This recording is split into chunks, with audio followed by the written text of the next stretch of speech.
You are welcome back to my channel. This is still your brother 1042. Today, I want to give you update what is happening and how it's happened. Remember, this channel is where I always tell you information with evidence with the video. And here we give you the video, we are going to watch it together. We all know that Mazi Nnamdi Kanu yesterday, we all Biafran expect him to be out. But as the case may be, we see it in another way, which we didn't even expect it that way. But this video I'm about to show you today, before we go to this video, please remember, if you like what I'm doing, if you like these updates I'm giving you, please kindly subscribe to my channel. Put on notifications so that anytime I post video, you will be notified. Remember, here I give you a video, we are going to watch it together. And after we watch, we put everything we need to say on comment section. Let's go to the video. And remember, I love you guys. Thank you so much. Let's go to the video. But Nigeria is going to be better. You can imagine Governor Enugu, Governor Anambra, Governor Imo na Ebonyi, na Abia, ha niile nọ na Abuja na na court. See federal government no bu na ekpere ikpe ofuma. They will have to go back and negotiate their unity with Nigeria. Why would you deny somebody you are having a suspect? You are denying him access to his legal team. How could you do that? But prosecutors from Attorney General from federal government of Nigeria were allowed without even any security trying to search what they have in them. I'm telling you today. I'm telling you, and I will tell you again. Igbos lack political representation, and if you go to Crimea, you go to Kashmir, you go to Catalonia, all of them have a political representation. None of them. That is why Mazi Nnamdi Kanu is still there. None of them. If you go to Yorubaland and talk about Oduduwa, you see maybe five governors and about 10 senators in Yorubaland. All of them are defending Oduduwa. The only person who could stand up and talk for Ndibo is Enyinaya Baribe, and it's not enough. We have 5 governors and 15 senators. How many of them will stand up in National Assembly and say that no is no, that this is injustice, that they need to look into it critically, analytically?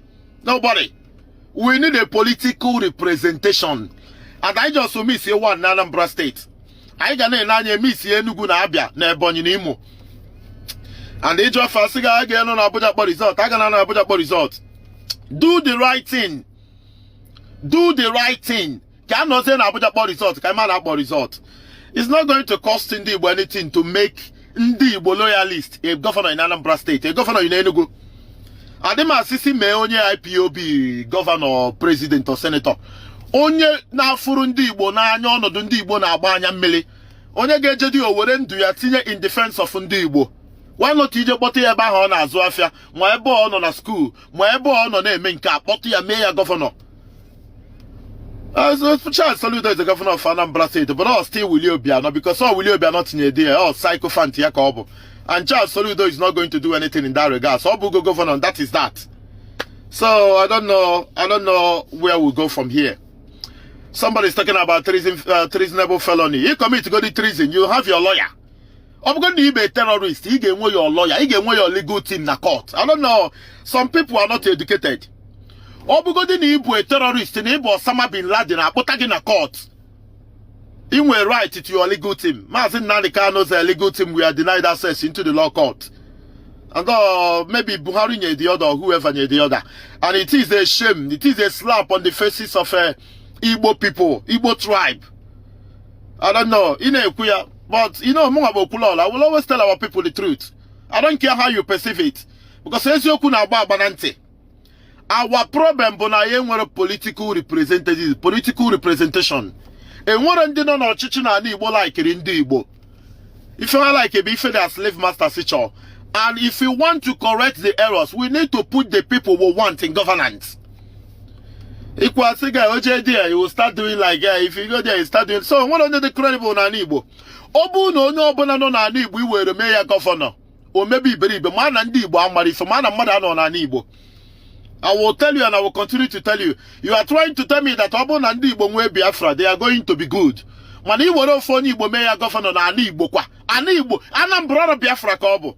Imo oro Biafra, Abia oro Biafra. I chọrọ itinye onye ga-eme anyị ọfụma, so ịchọ ka o kezie ikpeazụ na ọdị ka hope ụzọ dị mma na ọdị ka devil ma itinye mmadụ ka ha niile na ọdị. They will continue to recycle themselves. These same people are going to come and tell you that APUGA is good, PDP is good, APC is bad. Forgetting that PDP is APC, APC is APUGA, YPP is APC. All of them are friends and they interchange ideas. When it's time for campaign, they will come and fight a little. And all of you are going to foolishly take sides. Ibe Sorokoko, Ibe Umbrella, Ibe Aziza. After elections, these guys are going to remain friends and they will continue to siphon your wealth, where you continue to live in perpetual poverty without electricity, lacking all the basic things of life. I tell you the truth, I will continue to tell you. Ndị Igbo should go back. Chọọnụ ụmụ Igbo ife gbasatara ndị Igbo na-agba anya mmele. Chọọnụ people who are ready to die for Igbo people. Mefa governors enwe n'ala Igbo niile. Achọrọ m ine case be nwu the issue anụnwe fu 5 Igbo governors na Abuja. Willie Obiano did not attend. Ifeanyi Ugwuanyi is sleeping. Okezie Ikpeazu is in Umuahia. Dave Umahi is in Abakaliki. Hope Uzodimma might be in Owerri. And Mazi Nnamdi Kanu is in prison. Let me tell you, I don't care how you perceive it. Obu na 5 Igbo governors enwe na Igbo. Kwe for 5 Igbo governors. Na 15 Igbo senators enwe je na Abuja jeme protest. Na Obu na arapuro Mazi Nnamdi Kanu that they will have to negotiate the unity in Nigeria and ask themselves if they are going to continue or no. One naga rapu Nnamdi Kanu. Rap ifeni na anako. Anata siga suspend the election. Enwe agreement. What if enwe? The other time was Ike Kuremadu, Ifeanyi Uba, they issued a press release. Na Kohiri. Again, one political solution from Nnamdi Kanu. They are not serious. How many months ago, okay, when you had that press conference or press release? And what if one 5 Igbo governors and 15 Igbo senators, 20 on that on Nigeria. One nenda be na court, Kurunilo. Sin obu na emeri for Mafapua na Nigeria. One federal government mauru ndi Igbo na Nigeria. If you pull Igbo nation out of Nigeria, Nigeria will sink. I swear with my life. Federal government, Attorney General, Chief Justice, Onye Obona, they will have an emergency meeting. But I had to go on Ezioku. I know na Nigeria about senator say na governor say. Oh, nda no na Nigeria. Oh, wa plug line na Nigeria. Nda jegwa federal government rapu Nnamdi Kanu. Sipu ayi sabra Albert. We are talking about a federal government in our terrorist ugwo. Una mana na akwụ ndị bandit ugwo. Bandit be gbagbuo ndị mmadụ akwụ ọfụ ugwo. Ebinye Sheikh Gumi ego. Nigerian military ga-anọ there. Nigerian police ga-anọ there. Eburu ego binye bandit. Agbasia bandit ego. Bandit burusi ego. Ha jọgbagbuo mmadụ. Nigerian government na-akwụ Boko Haram ugwo. Ka ife Nnamdi Kanu mere iche. Ka onye na-stand on by Nnamdi Kanu. Away from their political games, the KMA election in Anambra State. How many of them are solemnly standing by Nnamdi Kanu? How many of them are truthful about it? That is why you need political representation. One ime bakam na Catalonia. All the politicians in Catalonia they face in the government in Spain. One ime tundi Kashmir aka. All the politicians in Kashmir they face the Indian Pakistani government. One ime to anybody na Crimea aka. All the politicians in there they face the government in Ukraine and Russia. We were politicians in they face the federal government. Na fandi Igbo. You know, all of them are there. What matters to them is re-election and not political office. First government only is in an office about natural re-election. Let me tell you.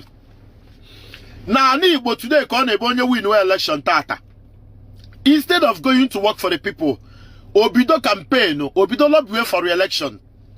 He win re-election at 2021 or 2022. Instead of asking the plight of the people, the suffering of the people, the pains of the people, how to solve the problem. If India and Echeboka will win re-election in the next 4 years, whether you live or die or crumble or crash, whether you starve to death, whether you die of unemployment, whether you go into crime due to joblessness, these people do not care. None of them care.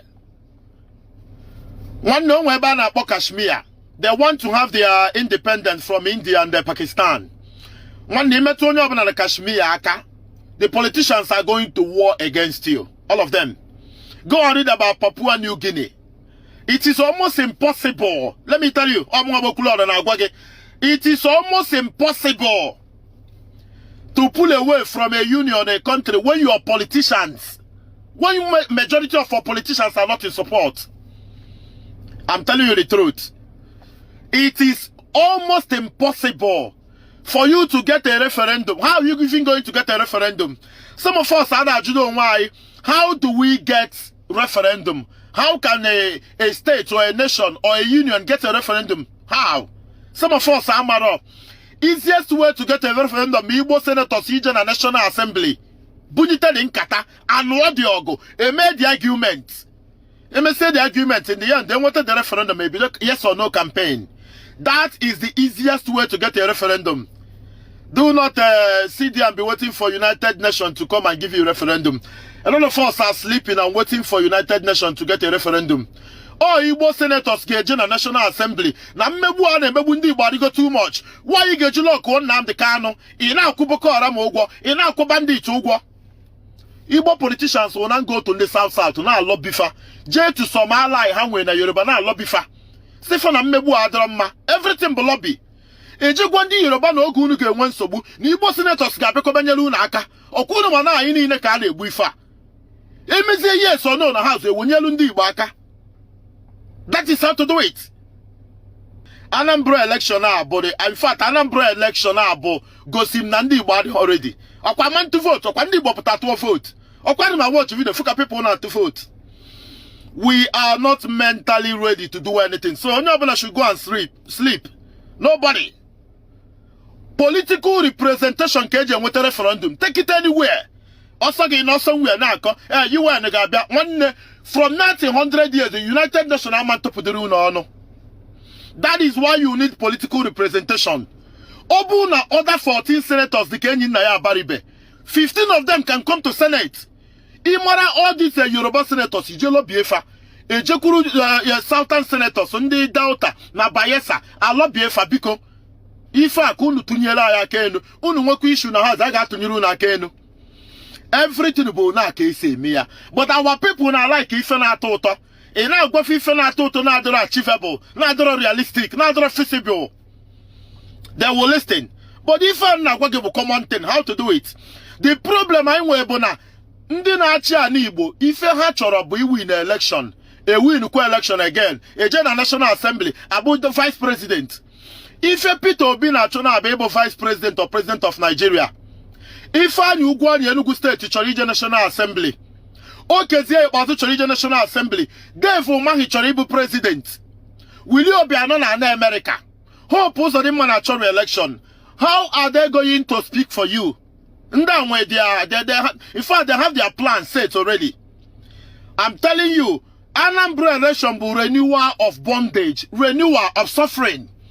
Because so Willie Obiano made Mokema governor of Anambra State. Willie Obiano obviously made Charles Soludo governor of Anambra State. I'm telling you, if you like, you scold me, you insult me, you abuse me, you call me names. But I will always tell our people the truth without fear or favor.